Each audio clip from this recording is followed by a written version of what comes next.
Reaction kinetics का chapter 6 है हमारा। और उसमें से कुछ नहीं आएगा, उसमें से जो चीज काम की है वो मैं तुम्हें बता देता हूँ। यहाँ पे वहां पे साइकिल्स होते हैं। साइकिल्स में है एक तो कार्बन साइकिल, एक नाइट्रोजन साइकिल, ठीक है, एक ऐसे सल्फर साइकिल भी होता है, सल्फर फास्फोरस साइकिल। तो बस ये चीज जो है ना, ये तुम्हें देख लेना। साइकिल में क्या होता है, एक डायग्राम बना हुआ होता है, और एक एक तरीके से समझ लो फ्लो चार्ट होता है। बस ये दो तीन साइकिल्स जो हैं, एरोबिक वाला साइकिल अलग है, एनारोबिक वाला साइकिल अलग है। तो ये साइकिल्स तुम लोग देख लेना, ठीक है, ज्यादा बड़ी चीज नहीं, 10 मिनट में हो जाएगा। तो मैं यहाँ पे चैप्टर 7 जो है डिस्पोजल ऑफ सीवेज एफ्लुएंट, ये मैं तुम लोगों को करवा रहा हूँ। ठीक। अब यहाँ ये जो हमारा चैप्टर है डिस्पोजल ऑफ सीवेज एफ्लुएंट, इसमें सीवेज को कैसे डिस्पोज ऑफ करना है उसके तरीके हैं। एक यहाँ पे हमारे पास में जो तरीका होता है वो है कि हम उसको पानी में डिस्पोज ऑफ कर दें, और दूसरा होता है कि जमीन पे कर दें। ठीक। अब जो सबसे ज्यादा कॉमन मेथड है वो ये है कि हम पानी में मिला देते हैं। बिकॉज पानी में मिलाने से हमारे पास में एक एडवांटेज हो जाता है, यहाँ पे सेल्फ प्योरिफिकेशन। अगर रनिंग वाटर है तो सेल्फ प्योरिफिकेशन हमें मिल जाता है, यानी कि वो जो पानी है, रनिंग वाटर है, वो खुद को ही क्लीन करता रहता है, सेल्फ प्योरिफिकेशन उसमें होता रहता है। ठीक है। अब देख लो डिस्पोजल बाय डाइल्यूशन में जो हमारे कुछ स्टैंडर्ड्स हैं वो क्या है, किस तरीके से। तो यहाँ पे एक हमारे पास में कमीशन है, उसको कहते हैं royal commission report on sewage disposal. इसके अकॉर्डिंगली हमारे पास में कुछ डाइल्यूशन के फैक्टर्स हैं, उनकी वैल्यूज होती हैं, फिर उसके अकॉर्डिंगली हम अपना प्योरिफिकेशन कितना चाहिए होता है वो देखते हैं। अब ये देखो यहाँ पे क्या है, ये डाइल्यूशन फैक्टर बनता कैसे है। तो यहाँ देखो, the ratio of the quantity of the diluting water, जो रेशो होती है, किस किस की रेशो, एक तो डाइल्यूटिंग वाटर की जो क्वांटिटी होगी उसकी, और जो तुम्हारा सीवेज होगा उसकी। ठीक है, उसको हम कहते हैं डाइल्यूशन फैक्टर। ये dilution factor same to same हम ऊपर अपने पिछले चैप्टर में पढ़ चुके हैं, चैप्टर 5। ठीक। तो इनकी कुछ वैल्यूज हमने बनाई हुई हैं डाइल्यूशन फैक्टर की, और वो किसने बनाई है, वो बनाई है रॉयल कमीशन ने। ठीक। रॉयल कमीशन रिपोर्ट थी सीवेज डिस्पोजल के ऊपर, उन्होंने बनाई। अब वो क्या कहते हैं, वो ये कहते हैं कि अगर हमारा डाइल्यूशन फैक्टर अबव 500 है, अबव 500 होने का क्या मतलब है, देख लो समझो। अब यहाँ पे हमारा डाइल्यूटिंग वाटर ऊपर होगा, डाइल्यूटिंग वाटर ऊपर है, और नीचे में हमारे पास में सीवेज है। अगर ये वैल्यू ग्रेटर देन 500 हो रही है, अब सोचो, इसका मतलब जो डाइल्यूटिंग वाटर है वो बहुत ज्यादा है, सीवेज कम है ना। तो ऐसी सिचुएशन में कोई ट्रीटमेंट की रिक्वायरमेंट हमें नहीं होगी, जो भी हमारा रो सीवेज होगा वो डायरेक्टली पानी के अंदर हम मिक्स कर देंगे, डिस्चार्ज। ठीक है।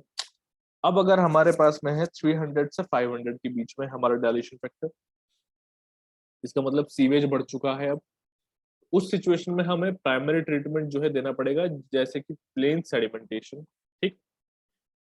नेक्स्ट देखो, अगर 150 से 300 के बीच में है तो हम यहाँ पे क्या करेंगे, सेडिमेंटेशन भी करते हैं, स्क्रीनिंग भी करते हैं। ठीक। और केमिकल्स जिनकी हमें रिक्वायरमेंट होती है वो भी हम यहाँ पे डालते हैं। उसके बाद में अगर हमारे पास में लेस देन 150 है, इसका मतलब ये है कि सीवेज बहुत ही ज्यादा है। तो यहाँ पे कंप्लीट ट्रीटमेंट देने की जरूरत होती है। ठीक, कंप्लीट ट्रीटमेंट देते हैं।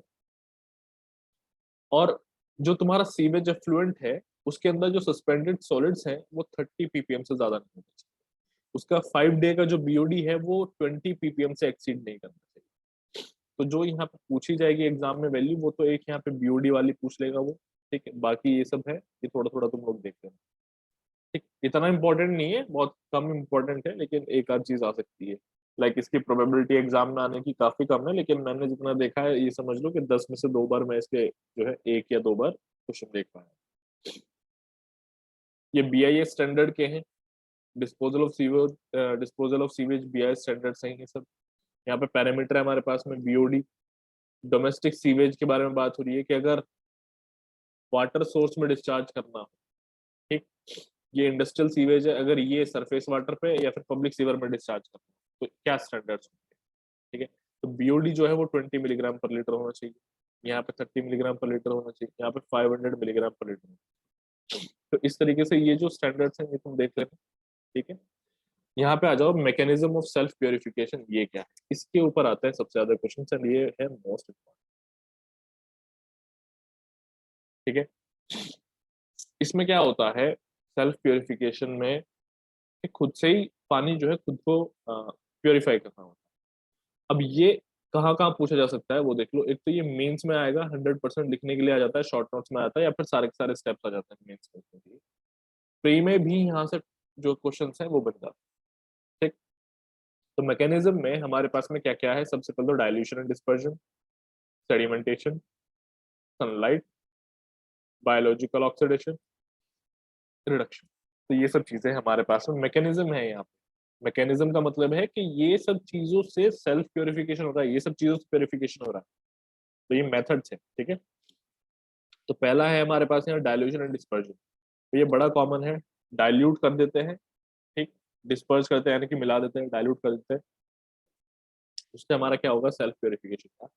देखो, dilution only reduces the potential nuisance due to sewage. अगर मैं तुम्हें यहाँ पे बताऊं, ये सेल्फ प्योरिफिकेशन का कोई मेथड नहीं है, बस ये सीवेज की वजह से जो गंदगी होती है उसको कम कर देता है, उसको कम कर देता है। जैसे हम डाइल्यूट करेंगे तो सीवेज की वजह से जो गंदगी फैलने वाली है वो गंदगी कम हो जाती है। ठीक है, सेल्फ प्योरिफिकेशन का मेथड नहीं है, बट चूंकि इसमें कम हो रहा है तो इसको हम सेल्फ प्योरिफिकेशन में पढ़ते हैं। अब यहाँ पे जो सी मिक्स तुम देख रहे हो, ये क्या चीज होती है, ये देखो यहाँ पे सी एस है। ठीक है, क्यू एस है, सी आर है, क्यू आर है, नीचे क्यू एस, क्यू आर, ये सब चीजें अब क्या है इनके बारे में बता दूंगा। सी मिक्स यहाँ पे है तुम्हारी कंसेंट्रेशन ऑफ मिक्स। ठीक है, C mix equals to concentration of mix. अब कौन से मिक्स की यहाँ पे बात हो रही है, अब भाई तुम यहाँ पे डाइल्यूशन करोगे ना तो उसमें दो चीजें तो मिलेंगी, एक तो डाइल्यूटिंग वाटर मिलेगा, दूसरा सीवेज मिलेगा। तो ये वही चीज है, जैसे सी एस है यहाँ पे, ये तुम्हारा सीवेज जो है उसका कंसेंट्रेशन है, क्यूएस तुम्हारा उसका वॉल्यूम कितना है, डिस्चार्ज कितना है वो है। ऐसे सी आर जो तुम्हारा यहाँ पे है ये कंसेंट्रेशन है रिवर में। ठीक, उसी सेम चीज का रिवर के अंदर कंसेंट्रेशन। ऐसे क्यू आर तुम्हारा क्या है यहाँ पे, क्यू आर तुम्हारा कंसेंट्रेशन, सॉरी डिस्चार्ज है रिवर में। ठीक, ये सब चीजें होंगी। अब यहाँ पे तुम एडिशन कर देना, यहाँ पे तुम्हारे पास में सी मिक्स जो है वो आ जाएगा। अब सी मिक्स के बारे में मैं तुम्हें बता दूं, ये फॉर्मूला भी बहुत जगह काम आएगा। इस फॉर्मूले से तुम सिर्फ और सिर्फ डाइल्यूशन नहीं निकाल सकते, इस फॉर्मूले से तुम अभी बहुत चीज निकालोगे। मैं इस फॉर्मूले से अभी तुम्हें बीओडी निकाल करके दिखाऊंगा, आगे क्वेश्चन आएगा, क्वेश्चन करवाऊंगा, डीओ निकाल करके दिखाऊंगा। ठीक है, तो यही चीज यहाँ पे उसने लिखी है, this formula is applicable for concentration, BOD, DO, temperature etcetera. ये बहुत चीजों पे अप्लाई हो सकता है सेम फॉर्मूला। ठीक है, तो ये चीज है, मोस्ट इंपॉर्टेंट फॉर्मूला है ये, बहुत काम आता है, बहुत काम आता है ये। इसके बाद में नेक्स्ट देखो सेडिमेंटेशन। सेडिमेंटेशन में क्या है, जो सस्पेंडेड सॉलिड होंगे सीवेज में, इनऑर्गेनिक हो चाहे ऑर्गेनिक हो, सेटल डाउन हो जाएंगे बॉटम पे। ठीक है, रिवर में कुछ टाइम के बाद में फिर वो क्या हो जाएंगे, स्टेबलाइज हो जाएंगे। ठीक, फिर जो रिवर होगी, जो हमारी रिवर होगी, फिर उस तरीके से मतलब जब वो स्टेबलाइज हो जाएंगे तो उस रिवर में कोई भी सस्पेंडेड सॉलिड नहीं बचेगा क्योंकि वो सेटल डाउन हो चुके हैं सारे के सारे। तो इस तरीके से सेल्फ प्योरिफिकेशन जो है वो अचीव हो जाएगा। ठीक, ये है। अब नेक्स्ट देखो सनलाइट। अब सनलाइट की वजह से क्या होता है, एक फोटोसिंथेसिस का प्रोसेस होगा जिसमें ऑक्सीजन रिलीज होगा। अब देखो ऑक्सीजन जितना ज्यादा, पानी उतना ज्यादा क्लीन होगा। तो यहाँ पे ऑक्सीजन रिलीज हो रहा है, ऑक्सीजन हेल्प कर रहा है किसमें, ऑक्सीडेशन में ऑर्गेनिक मैटर की। ठीक है, फिर स्टेबल प्रोडक्ट्स फॉर्म हो रहे हैं, कोई पोटेंशियल हजार्ड यहाँ पे हो नहीं रहा है। जब ऑक्सीजन रहेगी तो फिर पानी क्लीन। अब मैं तुम्हें यहाँ पे एक चीज बता दूं, अभी हम आगे ना एक कॉन्सेप्ट पढ़ेंगे जिसमें हमें कुछ निकालना होगा, मुझे वो ध्यान नहीं आ रहा क्या है, न्यूमेरिकल होगा बट। तो एक फैक्टर हम लेते हैं एल्गी वाला, मेरे ख्याल से ऑक्सीजन का ही वो न्यूमेरिकल आएगा अभी। तो एक एल्गी होता है पानी के अंदर, वो क्या करता है कि डे टाइम में वो ऑक्सीजन क्रिएट करेगा, ऑक्सीजन जनरेट करेगा, मतलब डे टाइम में बाय फोटोसिंथेसिस वो ऑक्सीजन बनाएगा।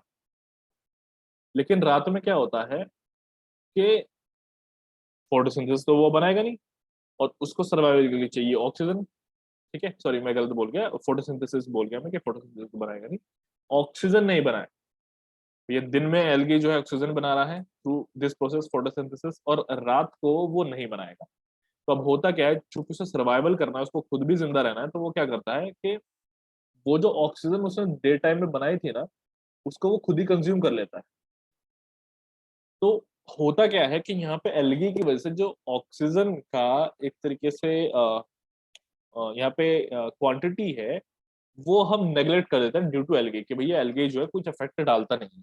ठीक है, ये भी न्यूमेरिकल के लिए आएगा, ये जो चीज मैंने तुम्हें बताई है ना, ये आगे देखेंगे। अब ऑक्सीडेशन में देख लो, oxidation of organic matter occurs due to oxygen mix in the river water. Oxidation जो ऑर्गेनिक मैटर का होता है वो ऑक्सीजन की वजह से होता है, जो कि पानी के अंदर घुली हुई होती है। जो ऑक्सीजन है रिवर वाटर में, वो किसकी वजह से हो रही है, फोटोसिंथेसिस की हो रही है, या फिर जो हमारी एटमॉस्फेरिक ऑक्सीजन है जो कि पानी में मिक्स हो रही है उसकी वजह से हो रही है। अब ये ऑक्सीजन पानी में मिक्स कैसे होती है, एटमॉस्फेरिक ऑक्सीजन, टर्बुलेंस। ठीक है, अब रिडक्शन पे आ जाओ। By hydrolysis of organic matters settled at the bottom, either chemically or biologically, the organic matters are stabilized. जो हमारे ऑर्गेनिक मैटर्स होते हैं जो कि सेटल डाउन हो जाते हैं, ठीक है। अब बाय बायोलॉजिकली या फिर बाय केमिकली जो ऑर्गेनिक मैटर है वो सारा सारा स्टेबलाइज हो जाता है, ठीक है। और यहाँ पे फिर से वही कोई पोटेंशियल हजार्ड बचता नहीं है, तो इस प्रोसेस को हम क्या कहते हैं, रिडक्शन प्रोसेस कहते हैं। अब ये बहुत तरह के नाम आ रहे हैं, ये ऑक्सीडेशन प्रोसेस, रिडक्शन प्रोसेस। अब इनमें जो कंफ्यूजन है, डेफिनेटली मुझे लगता है कि कुछ को हो रहा होगा। तो ऑक्सीडेशन जो तुम्हारा है,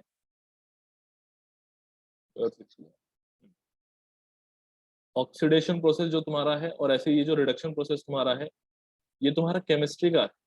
ठीक है, इसको तुम लोग थोड़ा सा रिवाइज करना कि ऑक्सीडेशन प्रोसेस क्या होता है, रिडक्शन प्रोसेस क्या होता है। तो ये जो थोड़े से डाउट्स हैं तुम्हारे यहाँ पे क्लियर, ठीक है। अब एनारोबिक बैक्टीरिया जो होता है बॉटम पे, वो किस में हेल्प करता है, स्प्लिटिंग करने में हेल्प करता है। वो जो तुम्हारा कॉम्प्लेक्स ऑर्गेनिक मैटर होता है उसको स्प्लिट करने में ऑर्गेनिक एनारोबिक बैक्टीरिया हेल्प करता है। और वो कैसे स्प्लिट करता है, छोटे छोटे कंपाउंड्स और गैसेस में उसको स्प्लिट कर देता है। अब ये जो कंपाउंड्स होते हैं ये कांटेक्ट में आते हैं ऑक्सीजन के, ठीक है।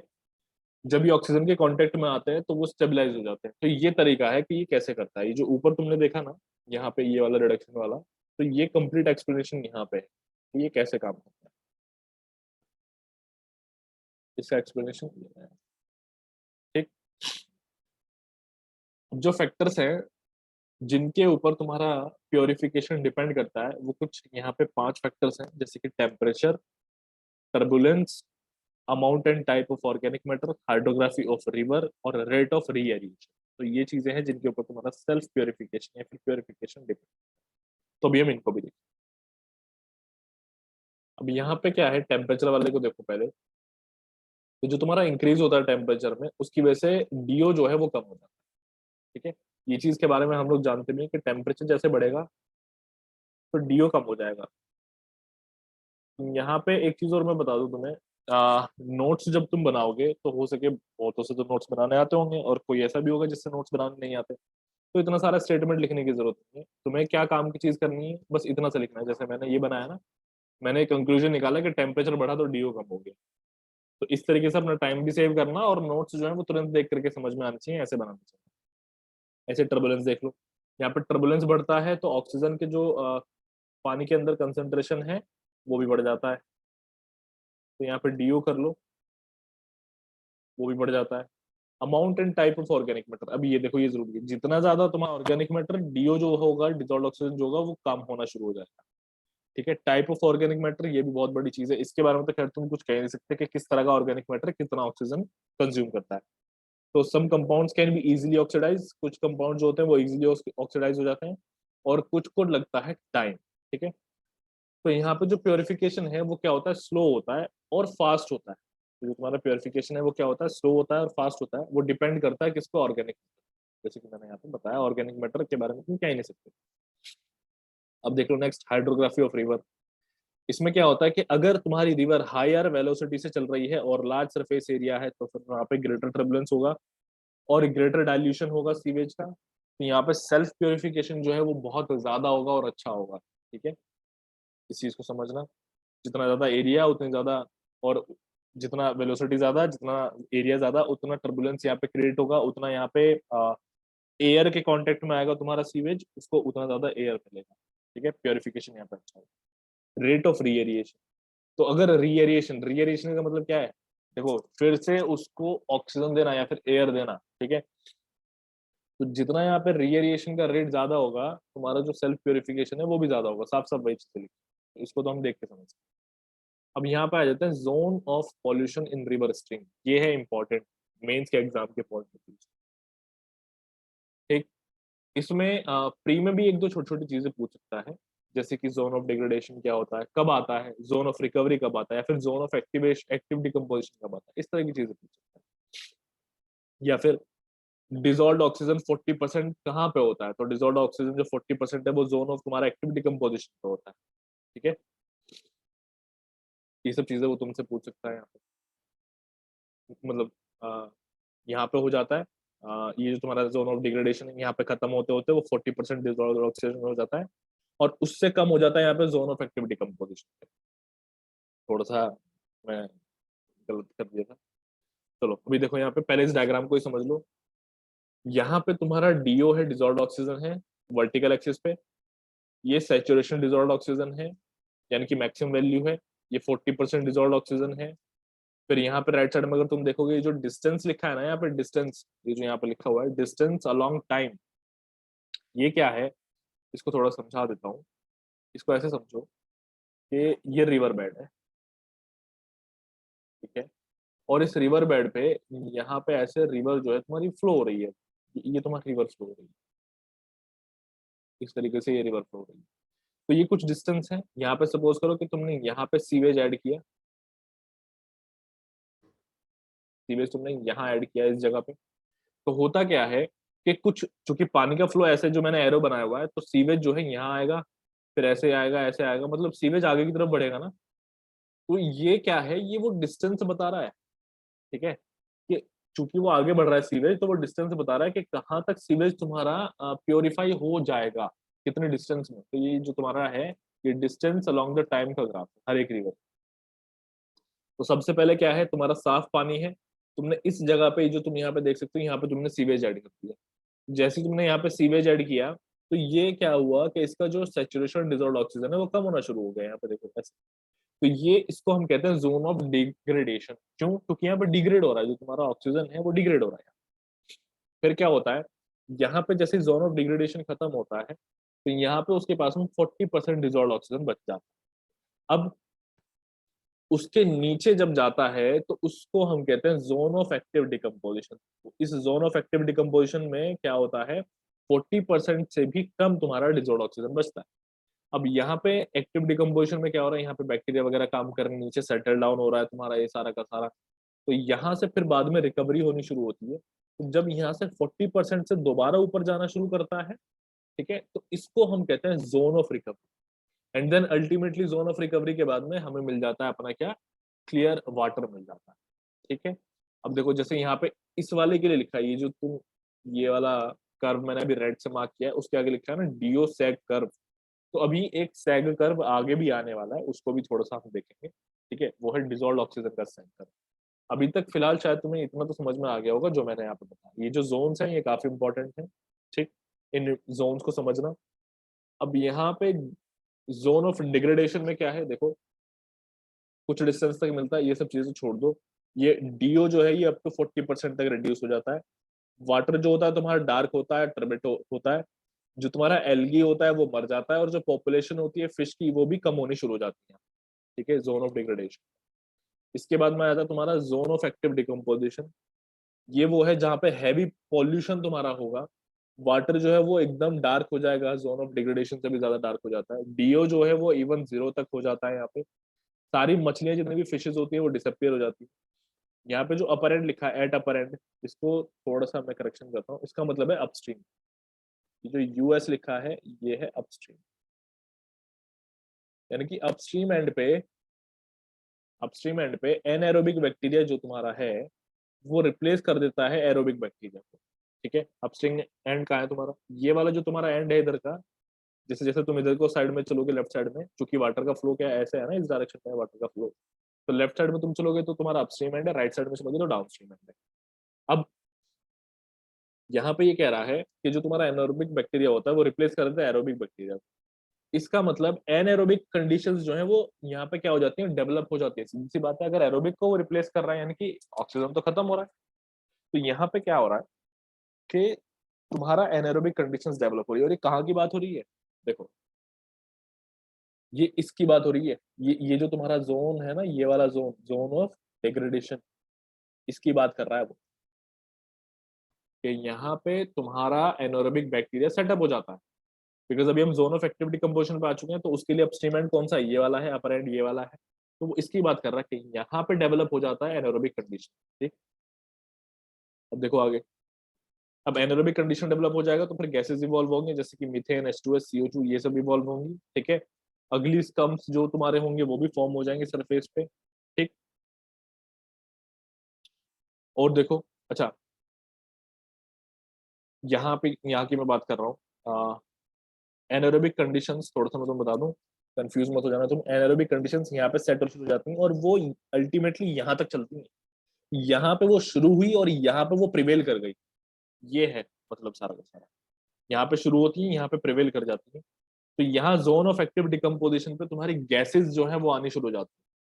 गैसेस तुम्हारी जैसे कि मीथेन, H2S, CO2, ये सब आने शुरू हो जाएंगी। अगली स्कम्स जो होंगे वो फॉर्म होने शुरू हो जाएंगे। ठीक, डीओ का जो कंसेंट्रेशन है फिर वो क्या होता है यहाँ पे, वापस से 40% तक आ जाता है सेचुरेशन के। कब, यहाँ इसके एंड होते होते, यानी कि इस जोन के एंड होते होते वो भी 40% तक आ जाता है, जैसे कि मैंने तुम्हें पहले बताया। अब आता है यहाँ पे जोन ऑफ रिकवरी। अब जो तुम्हारा बीओडी है वो फॉल डाउन, यानी कि वो क्या होता है, वो कम हो जाता है। बीओडी जो तुम्हारा है वो कम हो जाता है। डिजॉल्व ऑक्सीजन जो है वो बढ़ेगा। अब बीओडी कम होने का क्या मतलब है, ये है biological oxygen, sorry biochemical oxygen demand. यहाँ पे तुम्हारा जो रिक्वायरमेंट होता है एक तरीके से, जो ऑर्गेनिक मैटर, उसी को तो ये बता रहा है यहाँ पे। तो वो ऑर्गेनिक मैटर चूंकि कम हो रहा है तो तुम्हारा बीओडी यहाँ पे कम होता है। ठीक, यहाँ पे जो ऑर्गेनिक मैटर जो बचा हुआ था, अब देखो यहाँ पे क्या दिक्कत होता है तुम बताता हूँ। यहाँ जब तुम आ चुके हो ना जोन ऑफ रिकवरी में, या फिर इसके आगे जब तुम जाओगे, तो यहाँ पे सेल्फ प्योरिफिकेशन तो हो चुका है, यानी कि कलर वगैरह सब कुछ हट चुके हैं, स्मेलिंग वगैरह सब कुछ जा चुकी है। जो तुम्हारा सस्पेंडेड पार्टिकल्स थे वो ऑलमोस्ट यहाँ से हट चुके हैं। लेकिन यहाँ पे एक चीज बच जाती है, बच क्या जाता है, पैथोजेंस। यहाँ पे होते हैं पैथोजेंस, यहाँ के बाद से पैथोजेंस आगे तक कंटिन्यू रहते हैं। ये दिक्कत है आपको। ठीक है, तो ये देख लो, DO will rise up to its saturation value but the pathogens will, sorry may remain, यहाँ पैथोजेंस रहते हैं बस ये। ठीक है, यहाँ तक सभी को समझ में आ गया होगा। हाँ, तो अभी यहाँ पे हम पढ़ते हैं ऑक्सीजन डेफिसिट। पॉल्यूटेड रिवर का ऑक्सीजन डेफिसिट क्या है। ऑक्सीजन डेफिसिट का मतलब है कि जो तुम्हारा ऑक्सीजन कम हुआ है वो कितना है, वो हमें यहाँ पे। ठीक है, जब हमारा बायोडिग्रेडेबल ऑर्गेनिक्स जो होते हैं वो पानी के अंदर डाले जाते हैं, ठीक है, जिनके अंदर एक डीओ होता है, पानी के अंदर डाला जाता है, तो जो माइक्रो ऑर्गेनिज्म है वो शुरू कर देते हैं उनके ऊपर क्या करना, उनको खाना शुरू कर देते हैं, अपनी एक्टिविटी शुरू कर देते हैं। ठीक है, फिर होता क्या है, तो वो जो ऑर्गेनिक्स है उसको वो कन्वर्ट करते हैं, किस में कन्वर्ट करते हैं, नई सेल्स में और ऑक्सीडाइज्ड वेस्ट में वो कन्वर्ट करते हैं। ये मैं किसके बारे में बता रहा हूँ, देखो मैं एक बार पहले भी बता चुका हूँ, यहाँ पे जिक्र हुआ है किसका, when biodegradable organics are discharge microorganism, ये एरोबिक वाला है। एरोबिक और एनारोबिक दो कंडीशंस होती हैं। नई सेल्स बन रही हैं कहाँ पे, एरोबिक वाले में नई सेल्स बन रही हैं। एनारोबिक में भी बनती हैं लेकिन उतनी नहीं बनती, और बहुत बार नहीं भी बनती। एरोबिक में जो एनर्जी रिलीज होती है ज्यादा होती है, जो वहां पे माइक्रो ऑर्गेनिज्म होते हैं उनके पास में ज्यादा एनर्जी होती है। एनारोबिक में ऐसा कुछ नहीं होता। ठीक है, तो इसी वजह से एरोबिक वाले जो होते हैं वो नई सेल्स को बना पाते हैं। अब देखो यहाँ पे next, the rate at which DO is used will depend on the quantity of the organics. अब जो रेट तुम्हारा डिसॉल्व्ड ऑक्सीजन का होगा, वो जितना डिप्लीट हो रहा है, जिस रेट से वो डिप्लीट हो रहा है, खत्म हो रहा है, वो डिपेंड करता है कि तुम्हारे ऑर्गेनिक्स वहां पे कितने प्रेजेंट। बिकॉज जितने ज्यादा ऑर्गेनिक्स होंगे उतने ज्यादा माइक्रो ऑर्गेनिज्म वहां पे काम कर रहे होंगे, उतने ज्यादा वो ऑक्सीजन को कंज्यूम करेंगे ना। तो ये चीज यहाँ पे कह रहा है, the ease with which they are biodegraded and the dilution capacity of the stream.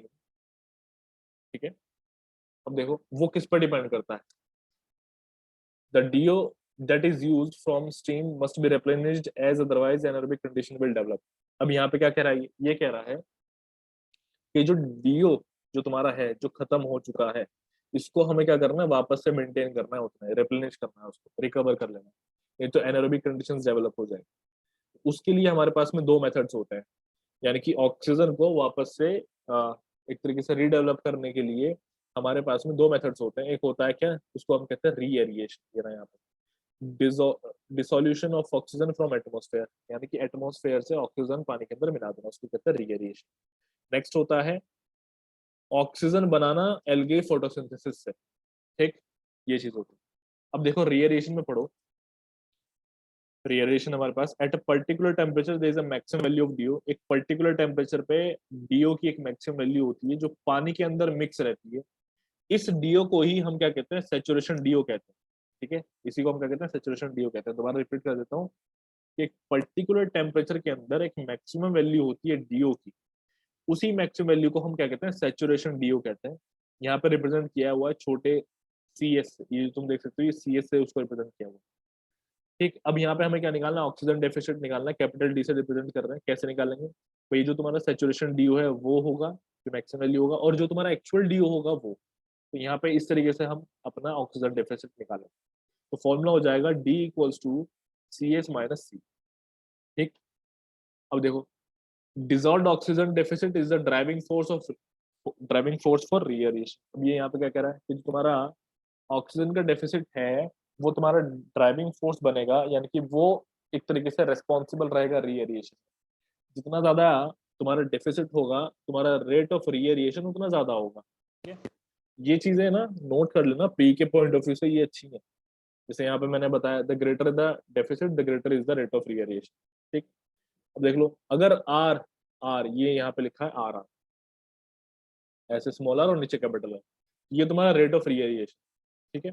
इसका जो फॉर्मूला होता है according to the first order reaction, वो होता है R R equals to minus K R capital D, ठीक। तुम्हारा के आर क्या है, ये है reoxygenation constant at base E. तुमने के डी पढ़ रखा है, वो है तुम्हारा डी ऑक्सीजनेशन कॉन्स्टेंट, ये डी ऑक्सीजनेशन कॉन्स्टेंट है। और जो तुम अभी यहाँ पे पढ़ रहे हो वो पढ़ रहे हो के आर, वो है री ऑक्सीजनेशन कॉन्स्टेंट, ये तुम्हारा री ऑक्सीजनेशन कॉन्स्टेंट है, दोनों में अंतर है, ठीक है।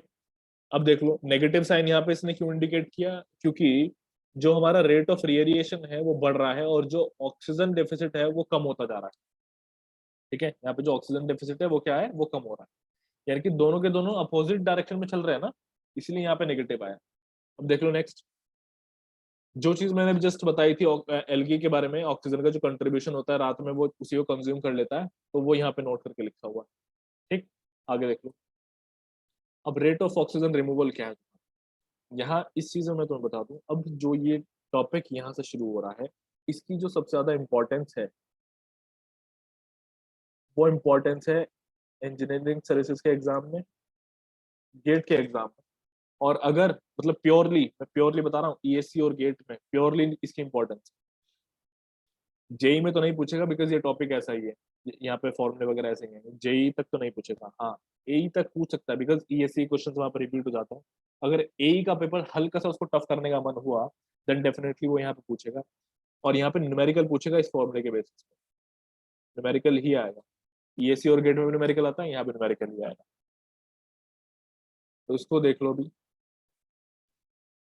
अब यहाँ पे रेट ऑफ ऑक्सीजन रिमूवल में देखो, वाई है तुम्हारे सामने, वाई क्या है, बीओडी है स्ट्रीम का जो हमने सीवेज में ऐड किया, ठीक है, या फिर कह सकते हैं सीवेज और स्ट्रीम, सीवेज को हमने स्ट्रीम में डाला ना, तो वो जो स्ट्रीम, वो जो बहता हुआ पानी था, वो जो रनिंग वाटर था, उसका बीओडी है ये, ठीक है।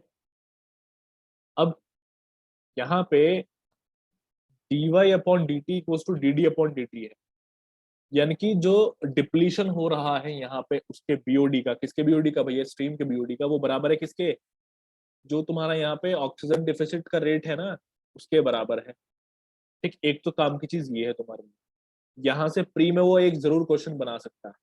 तुम यहाँ पे क्या देख सकते हो, ये क्या है तुम्हारा रेट ऑफ डिप्लीशन है किसका, बीओडी का ना, या फिर rate of change of BOD है ये किसका, स्ट्रीम का, वो किसके बराबर हो रहा है, वो बराबर हो रहा है तुम्हारे यहाँ पे जो ऑक्सीजन डिफिसिट का रेट है उसके बराबर हो रहा है, ठीक।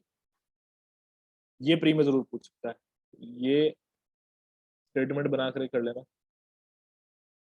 नेक्स्ट देख लो यहाँ पे, अब ये जो y है तुम्हारा बीओडी जो स्टेम का था, ये फॉर्मूला है यहाँ पे L not minus L T. ठीक, एल नॉट तुम्हारा अल्टीमेट बीओडी है, एल टी तुम्हारा ऑक्सीजन इक्विवेलेंट है ऑर्गेनिक मैटर का प्रेजेंट डायरेक्ट टाइम टी। इसके बारे में तो हम पढ़ चुके हैं एल टी के बारे में। ठीक है, टी का वैल्यू जब तुम जीरो रखोगे तभी एल नॉट आएगा, ये है। अब यहाँ पे नेक्स्ट देखो, ये फॉर्मूला भी हमें पता है D L T upon D T, ये फॉर्मूला भी हम पहले पढ़ चुके हैं। अब यहाँ पे के डी जो है वो है deoxygenation constant at base E. अब जो हमारे लिए यहाँ पे काम का फॉर्मूला है वो ये वाला फॉर्मूला है, ये जो तुम देख रहे हो। तो हमने अभी तक दो फॉर्मूले देख लिए। एक फॉर्मूला हमने ऊपर देखा था जिसमें था R R equals to minus K R, ये तुम देख सकते हो यहाँ पे ऊपर था फॉर्मूला डी, कैपिटल डी। ठीक है, और एक फॉर्मूला तुम्हारे पास में ये आ गया, तो ये दो फॉर्मूले तुम्हारे लिए इंपॉर्टेंट। आगे देखो भी, अब आ जाता है यहाँ पे ऑक्सीजन सेट कर। अब इसको समझना है,